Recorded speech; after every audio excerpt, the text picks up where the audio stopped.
आज हम लोग सामूहिक मांग और सामूहिक पूर्ति यानी aggregate demand and aggregate supply के बारे में बात करने वाले हैं। आप लोग क्लास 11th में जब थे तो आपने मांग का नियम पढ़ा था। लॉ ऑफ डिमांड जिसे कहते हैं, लॉ ऑफ डिमांड। आपने क्या पढ़ा था कि अन्य बातों के समान रहने पर मूल्य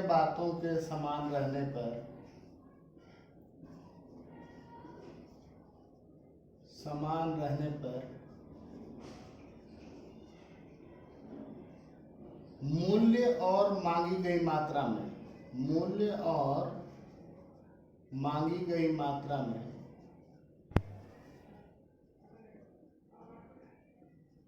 विपरीत संबंध होता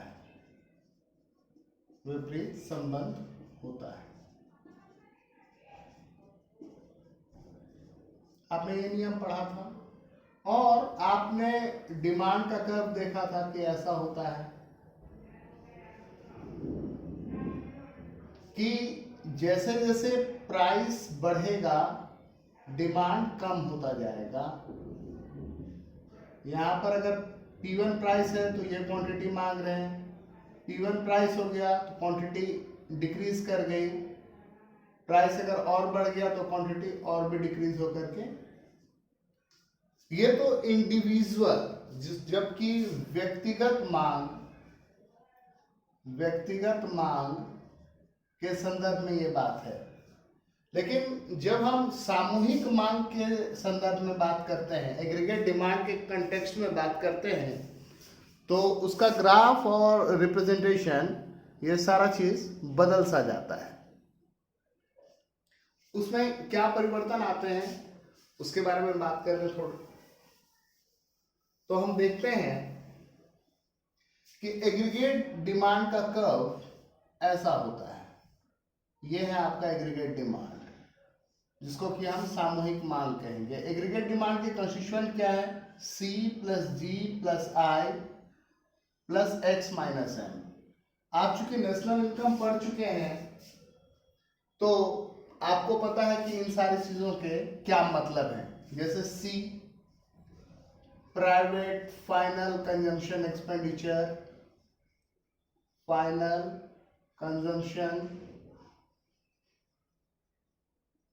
एक्सपेंडिचर,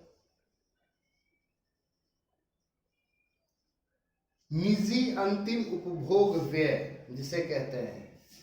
जी का भी मतलब आपको पता है, जी का मतलब होता है government final consumption expenditure, government final consumption expenditure.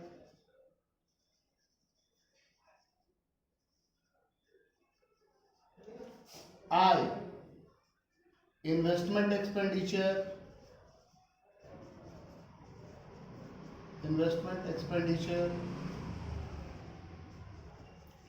और आपका ये X माइनस M जो है वो क्या है?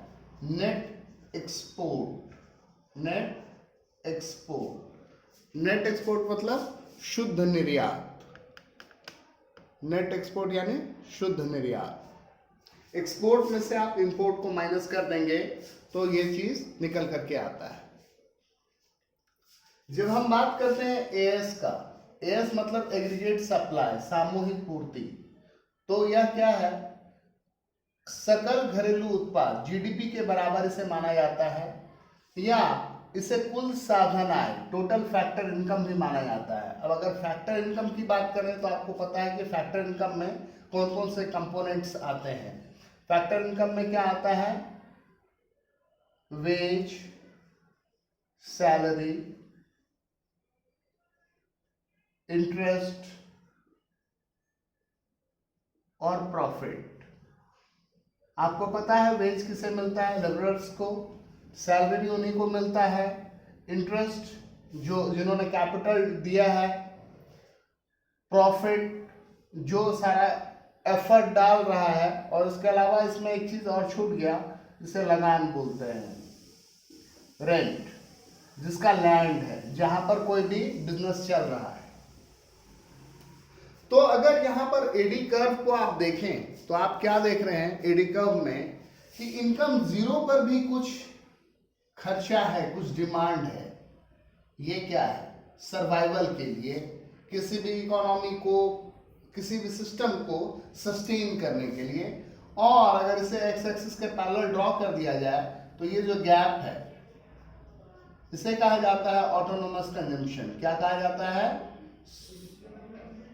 स्वायत्त निवेश या व्यय कह लीजिए, ऑटोनोमस कंजम्पशन। और इस ऑटोनोमस कंजम्पशन को हम स्मॉल ए से इंडिकेट करते हैं। अब बात करते हैं पूर्ण रोजगार की, फुल एम्प्लॉयमेंट की।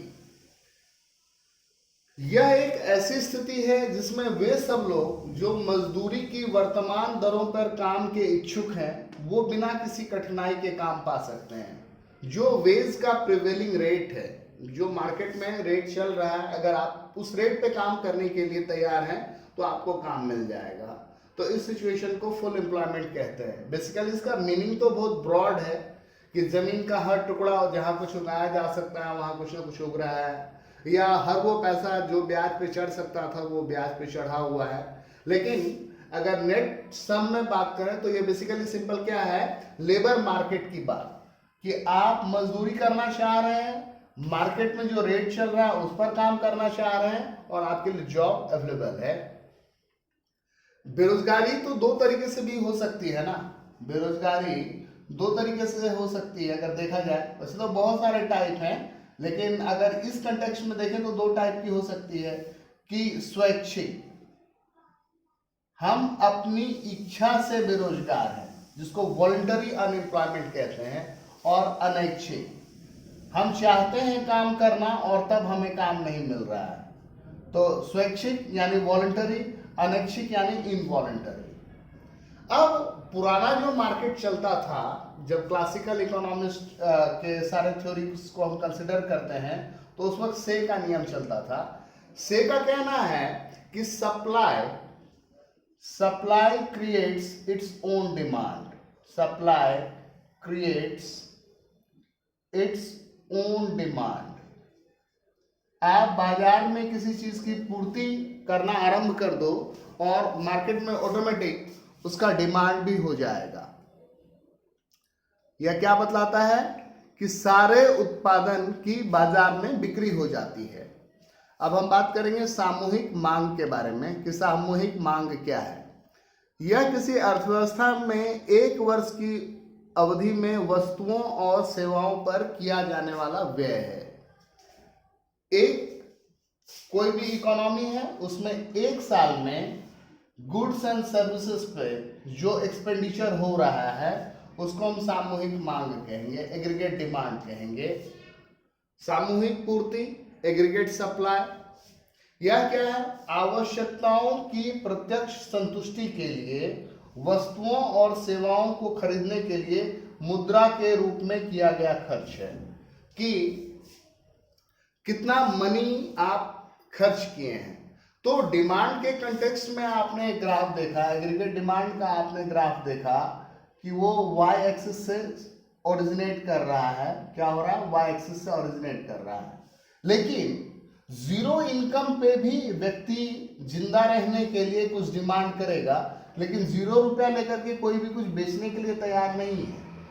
तो ये एग्रीगेट डिमांड है। और सप्लाई का कर्व अगर देखिएगा तो वो 0 से स्टार्ट होता है कि 0 प्राइस पे हम आपको कुछ भी सप्लाई करने वाले नहीं है। ये एग्रीगेट डिमांड है और ये एग्रीगेट सप्लाई है। और ये जिस पॉइंट पे कट कर रहा है उसे हम इक्विलिब्रियम या संतुलन का बिंदु कहते हैं। क्या कहते हैं? संतुलन का बिंदु। अब मैं बोर्ड को शिफ्ट करूंगा, दूसरे बोर्ड पे चलते हैं।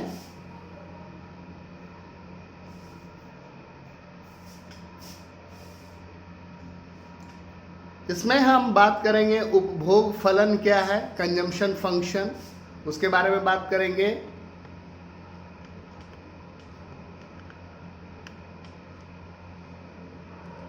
तो आप देख पा रहे हैं उपभोग फलन क्या है। यह क्या बोलता है? उपभोग और आय के संबंध को प्रकट करता है।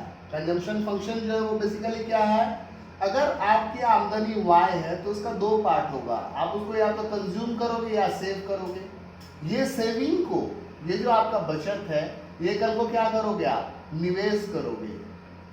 निवेश करोगे यानी इन्वेस्ट करोगे, यानी ये सेविंग इन्वेस्टमेंट में कन्वर्ट हो जाता है। तो ये y equal c plus s. अब कंजम्पशन फंक्शन को हम लिखते हैं a plus d y. A क्या है आपका, ऑटोनोमस कंजम्पशन, ऑटोनोमस कंजम्पशन जो जीरो इनकम पे होता है। ये बी क्या है, MPC, marginal propensity to consume, और ये वाई क्या है, इनकम। अब आप बोलिएगा कि सर आपने यहाँ एमपीसी लिख दिया, ये मार्जिनल प्रोपेंसिटी टू कंज्यूम क्या है, तो उसको एक्सप्लेन करते हैं, उसको समझ लीजिए कि ये क्या चीज है, क्या टर्मिनोलॉजी है, इसका क्या सिग्निफिकेंस है। तो सबसे पहले अगर हम बोले y equal c plus s और इसमें हर तरफ हम y से डिवाइड कर दें, तो y डिवाइडेड बाय y क्या हो जाएगा, 1। c बाय y इसको हम लोग बोलते हैं एपीसी, और s बाय y इसको हम बोलते हैं एपीएस। अब ये एपीसी क्या हुआ, एपीसी होता है एवरेज प्रोपेंसिटी टू कंज्यूम,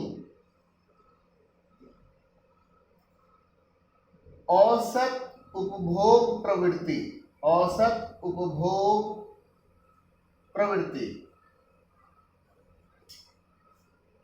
आपके कंजम्पशन और इनकम का रेशियो, ये एपीएस अगर हम बोलें, एपीएस तो ये क्या होता है, एवरेज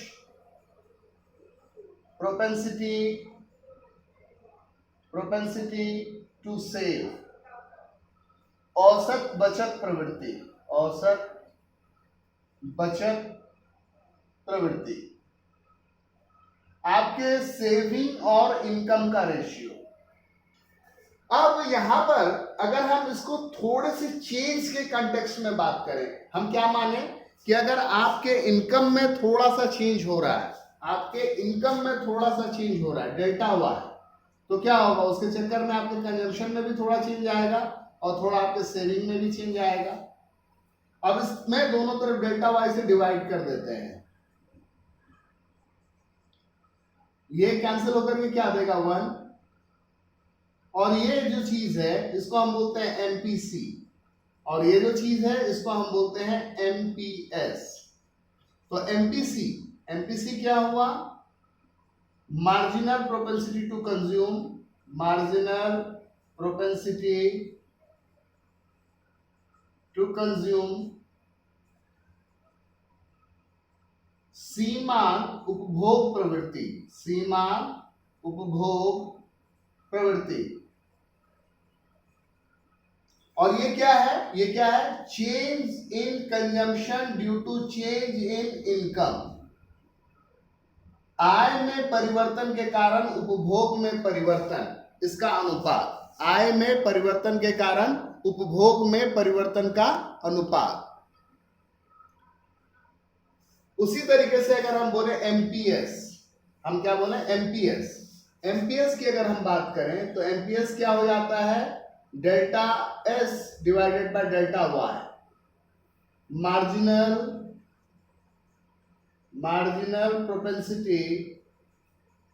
प्रोपेंसिटी टू सेव। ये क्या हुआ, आय में परिवर्तन के कारण बचत में परिवर्तन का अनुपात। तो बेसिकली अभी हमारा जो पर्पस था वो क्या था, हम जहां पे बात कर रहे थे वहां पर हमारा पर्पस ये था कि हम ये डिफाइन कर दें कि ये एमपीसी क्या होता है, ये एमपीसी क्या होता है, और ये हमने डिफाइन कर दिया। बेसिकली ये क्या है, delta c divided by delta y. अब निवेश, इन्वेस्टमेंट जिसको हम कहेंगे, इन्वेस्टमेंट, तो ये इन्वेस्टमेंट क्या है, हम कैसे समझेंगे कि हमने इन्वेस्टमेंट किया, तो क्या होगा, पूंजीगत पदार्थों में होने वाली वृद्धि।